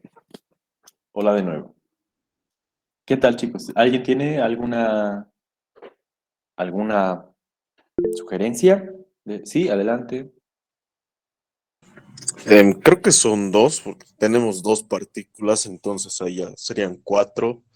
y el bloque M está confinado a moverse en el plano, mientras el péndulo tiene su longitud fija, -2, entonces tendremos 2 grados de libertad.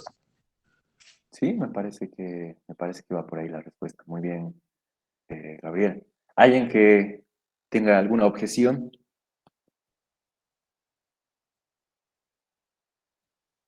¿O alguien que haya sacado lo mismo, tal vez? ¿Puede decirlo también?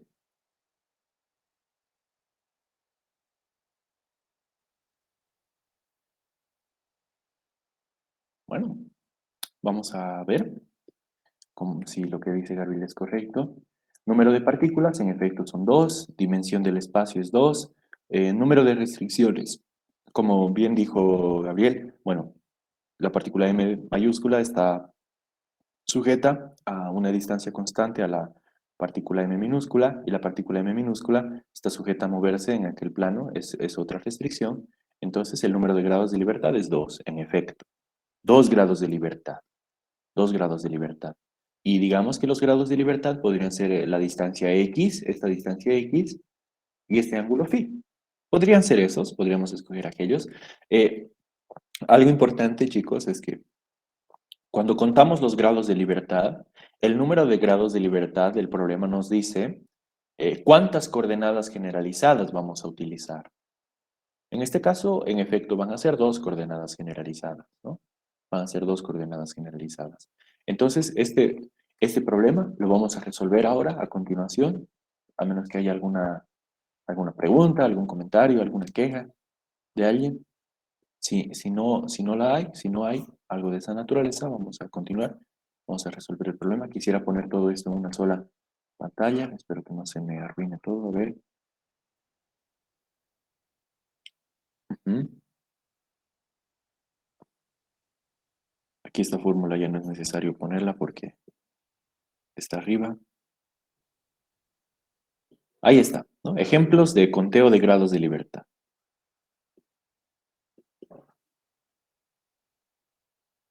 Bien, vamos a continuar y vamos a resolver el problema este. ¿Cuál es el número de coordenadas generalizadas necesario para describir el problema?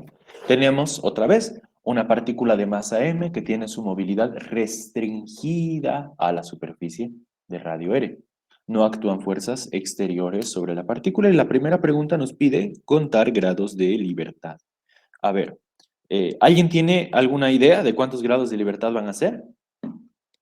Mientras yo voy intentando dibujar una esfera, ¿alguien quiere decirme cuántos grados de libertad vamos a tener en este problema?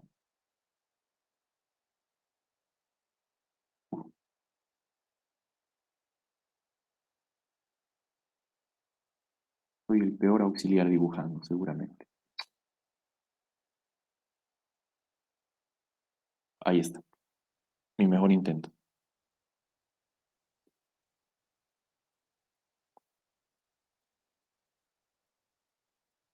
Bien, imaginen que esto es una esfera. Eh, Vamos a contar grados de libertad, entonces. Vamos a tener a la partícula sujeta a moverse sobre la esfera. El número de grados de libertad es igual al número de partículas, que es 1, por la dimensión del espacio, que es 3, menos el número de restricciones, que es 1, vamos a tener 2 grados de libertad. Entonces tenemos que escoger coordenadas generalizadas. Tenemos que escoger coordenadas generalizadas y digamos que la elección es natural, en el sentido de que, a ver, voy a intentar hacer este dibujo así, aquí así. La elección de coordenadas que vamos a hacer es natural porque como estamos en una esfera, vamos a escoger coordenadas esféricas. Esta coordenada es la coordenada azimutal phi y esta otra va a ser teta. Vamos a trabajar con teta y con phi, ¿de acuerdo?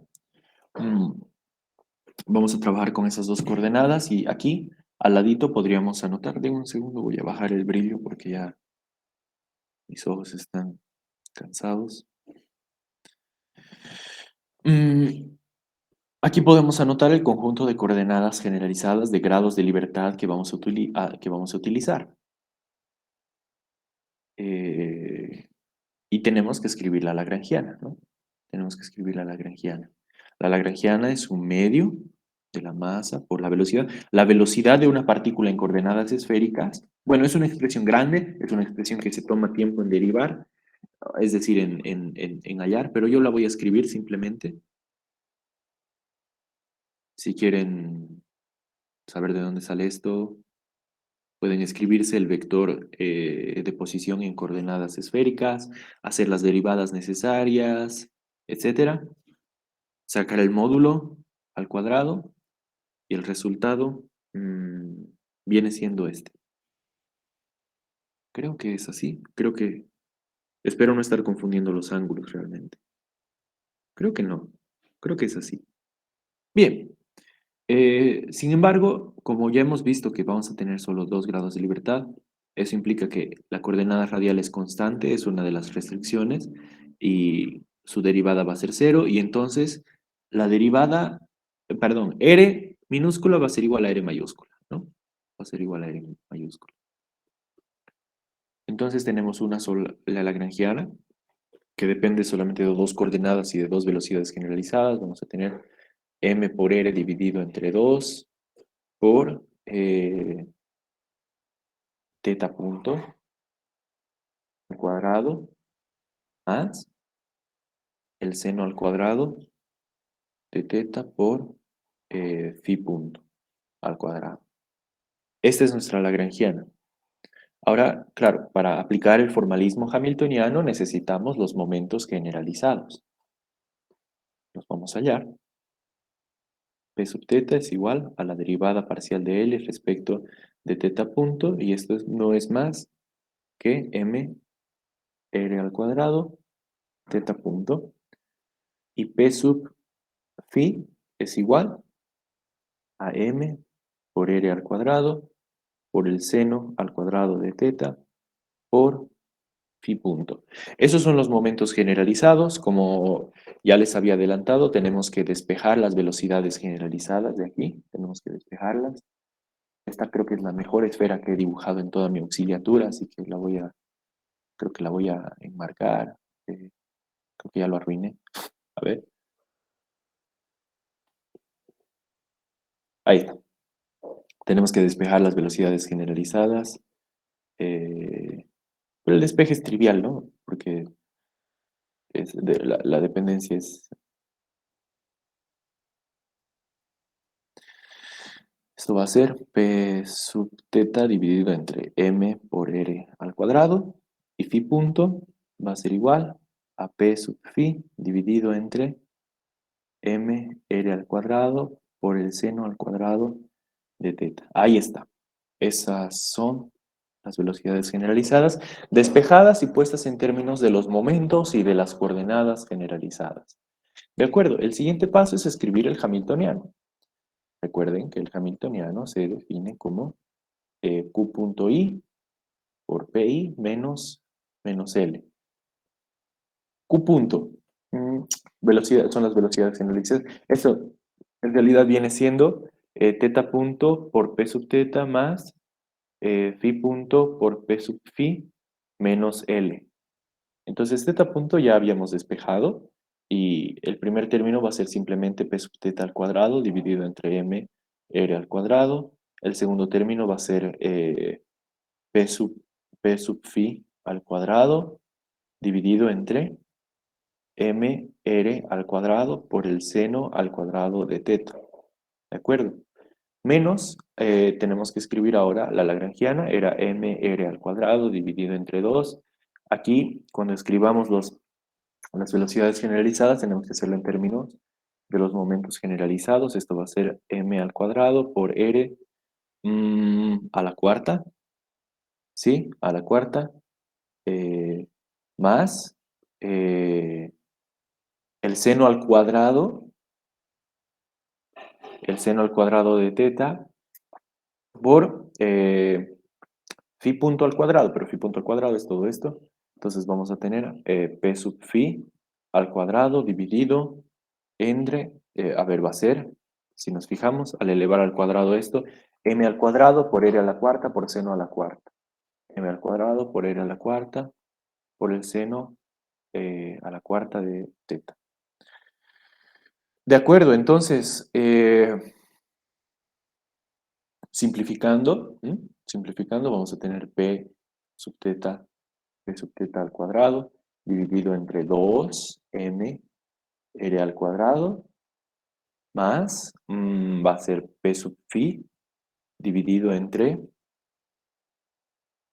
¿cómo así? ¿Cómo así? ¿Qué está sucediendo? Bueno, esto se está yendo con esto, aquí queda un 2, esto se está yendo con esto, y lo mismo, ¿no? Aquí se va con este, aquí se va con este y queda un 2, y aquí este seno al cuadrado se va con este y queda un 2 aquí, ¿no? O sea, todo se simplifica y vamos a tener al final del día seno al cuadrado de teta. Si quieren podemos factorizar. 2mr al cuadrado. Aquí vamos a tener p sub teta al cuadrado más p sub phi al cuadrado dividido entre el seno al cuadrado de teta. ¿De acuerdo? Ese sería el hamiltoniano. Este sería el hamiltoniano. Entonces, la pregunta del problema era, escoja el sistema de coordenadas y escriba la lagrangiana y el hamiltoniano. Pruebe que el movimiento de una partícula se realiza a lo largo de un círculo máximo, es el inciso C. Para ello vamos a derivar las ecuaciones de movimiento, las vamos a hallar. Entonces, recuerden, ¿no? Lo que ya tenemos memorizado, teta punto es igual a la parcial de h respecto de p sub teta, y eso es igual a p sub teta dividido entre 2m. Ah, no, entre mr, ¿no? Mr al cuadrado, perdón. Mr al cuadrado, phi punto es igual a, bueno, parcial de h respecto de p sub phi. Esto es igual a p sub phi. Noten que siempre que hacemos esto, al menos con las coordenadas, en la mayoría de los casos encontramos lo que ya sabíamos, ¿no? Encontramos lo que ya sabíamos. Mr al cuadrado por el seno al cuadrado de teta, ¿de acuerdo? Ahora, para p sub teta, punto, esto es igual a menos la derivada parcial de h respecto de teta.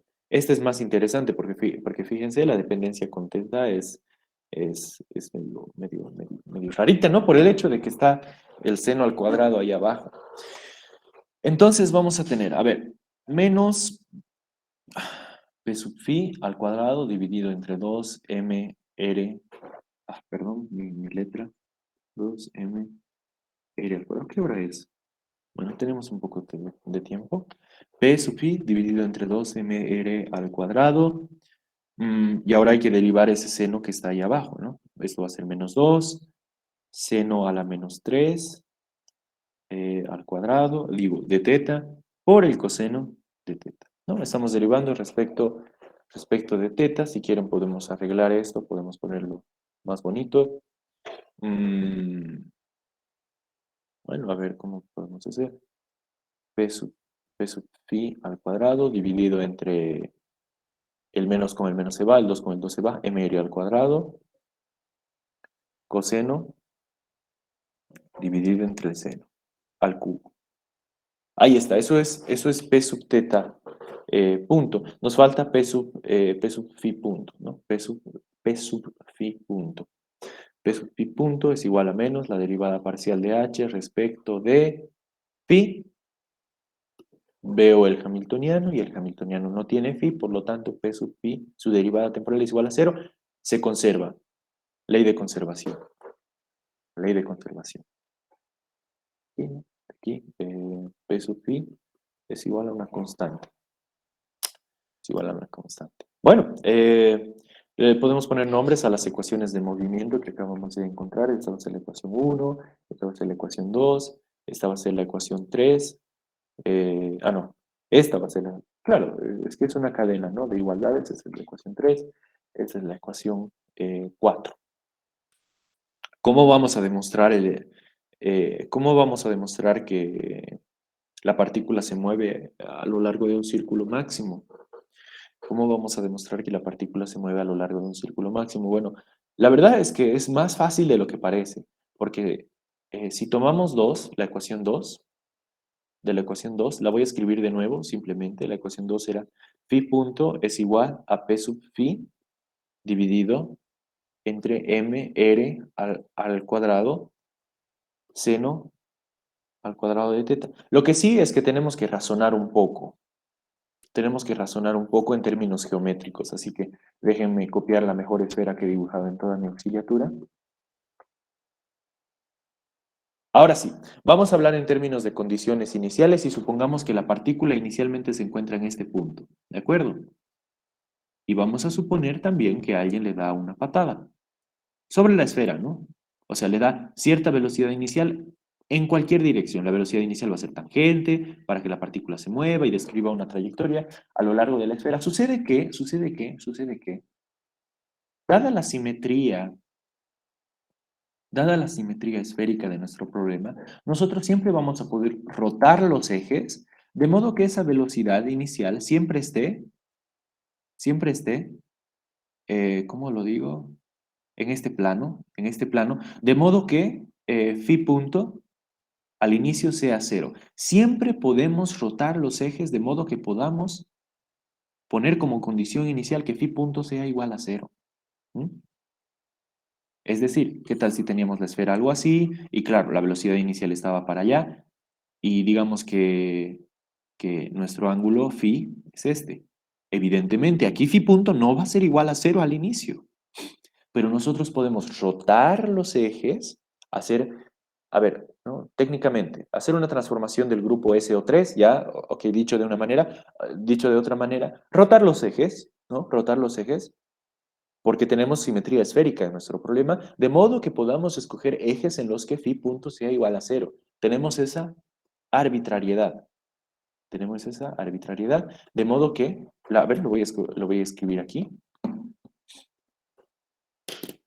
Eh, dadas las condiciones iniciales, siempre podemos escoger ejes tales que la velocidad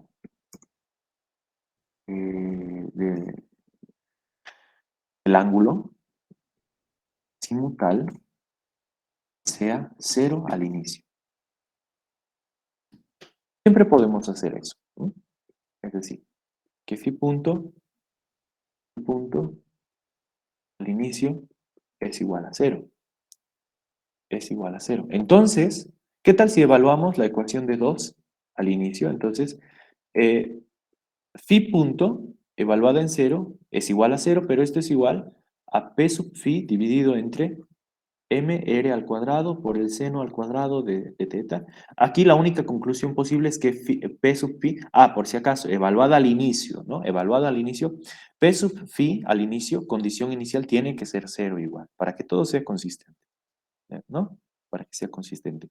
Pero, claro, alguien podría decir, ok, Mirko, está bien, ya veo por dónde vas, p phi al inicio va a ser igual a cero, pero ¿qué te asegura que en tiempos futuros p phi no sea igual a cero, que sea diferente de cero, de modo que haya una velocidad angular para phi? Me lo asegura esta ecuación, ¿no? Una de las ecuaciones de movimiento que ya hemos hallado, de modo que podemos concluir entonces que la derivada temporal en cualquier instante de tiempo de phi es igual a cero, de modo que phi es igual a una constante. En todo tiempo, sea cual sea el movimiento de la partícula, ella va a estar en un plano tal que phi es igual a una constante, es decir, ella va a estar en este plano, ¿no? Lo voy a dibujar con otro color para que se note. La partícula va a estar en este plano, claro, en este plano, y esto, chicos, es un círculo máximo, ¿no? Cualquier, cualquier plano, cualquier intersección de un plano con phi igual a constante, tal que el plano pasa por el origen y, y digamos que está... Ay, lo complico con el plano, no, no lo digamos así. El lugar geométrico de los puntos tales que esto se cumple es un círculo máximo, ¿no? Evidentemente. Por lo tanto, hemos demostrado lo que nos pedía el problema. Pruebe que el movimiento de la partícula se realiza a lo largo de un círculo máximo. Los círculos máximos, vamos a dar algunos tecnicismos, son las geodésicas de este, de este, de este sistema, de esta esfera, de la esfera. ¿Mm? Como algo general es el hecho de que cuando no hay fuerzas, las partículas tienden a moverse a lo largo de geodésicas en el espacio-tiempo. Bueno, no vamos a hablar de eso ahora mismo. La realidad es esta, ¿no? Es esta. Esto es lo que ha sucedido, hemos demostrado lo que el problema nos pedía y podemos ir a casa. Una representación del espacio de fases. No es tan difícil eso, sin embargo, no lo vamos a hacer ahora. Si ustedes quisieran que toquemos el tema de espacio de fases, que es simplemente el espacio subtendido por las coordenadas y los momentos, podemos hacerlo en una otra ocasión. Por el momento ya se nos ha acabado el tiempo. Tenemos 4 minutos para preguntas, 4 minutos para dudas, quejas, objeciones, lo que sea. Adelante, chicos, si tienen alguna duda, es el momento.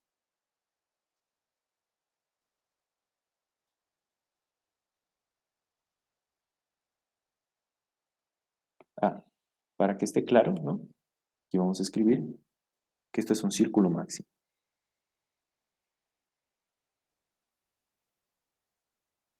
Círculo máximo. No tan gritado, ¿no? Pero es un círculo máximo. Ahí está. ¿Alguna duda? Adelante.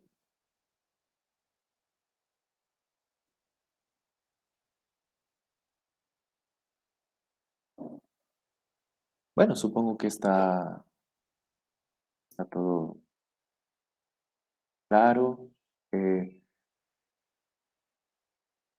de alguna manera yo les voy a pasar los videos de estas clases. Ya serían dos. Uno ya está grabado, ya está subido a la carpeta de Classroom. Voy a preguntarle a los del centro de estudiantes dónde tengo que... eh, sí, buena pregunta. Gracias, Adrián. ¿Cuáles textos guía nos recomendaría? Es muy importante esa pregunta porque hay un debate en nuestra carrera sobre qué texto usar en el curso de mecánica clásica, también un debate en nuestra carrera sobre qué texto usar en electromagnetismo. Eh, Algunos docentes son partidarios de que tenemos que usar el libro de Jackson. La verdad es que yo no considero que eso sea una buena estrategia pedagógica porque Jackson es un libro muy avanzado. Eso en el caso de electromagnetismo. Yo preferiría que se vea el libro de Griffiths, ¿no? En el curso de electromagnetismo. Creo que está el auxiliar de electromagnetismo aquí, ¿no? Tal vez él igual nos puede dar su comentario al respecto. Pero relativo al curso de mecánica clásica, el texto que yo les recomiendo es, les voy a poner los nombres aquí. ¿No? Textos, libros de texto, ¿no? ¿Cuáles son algunos buenos libros de texto? El que usa el doctor Sanginés, que es creo, él creo que va a dar el curso el semestre que viene, creo que se llama Principios, es Principios o Fundamentos, Fundamentos de Mecánica de Walter Hauser. Es un texto muy bueno, pedagógico, al nivel de la materia. También creo que usa el libro de Fowles, no sé cómo se escribe Fowles, ¿no? Eh, También sería muy bueno que busquen este libro. Este yo lo he usado cuando pasé el curso. Creo que es Introductory Classical Mechanics. Morin y Davidson, algo así. No sé si en Física 3 han usado el libro de Purcell. Eh, el coautor de ese libro es Morin también, y él también ha escrito este texto de mecánica clásica. La verdad es que es excelente, es muy bonito. Y digamos que los libros de posgrado que usan algunos docentes, yo cuando pasé la materia, pasé con el doctor Tavera y él usó el libro de Goldstein, creo que es Poole y Safko. El libro se llama Classical Mechanics.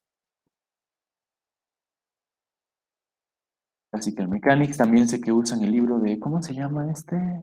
Eh, ya no me acuerdo, ya no me acuerdo. Pero yo recomiendo mucho este texto.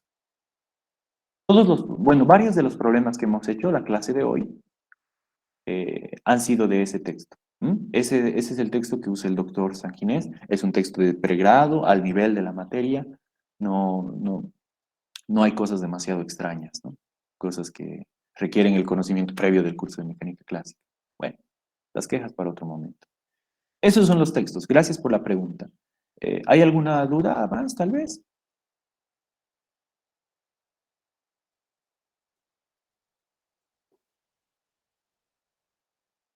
¿Alguna pregunta?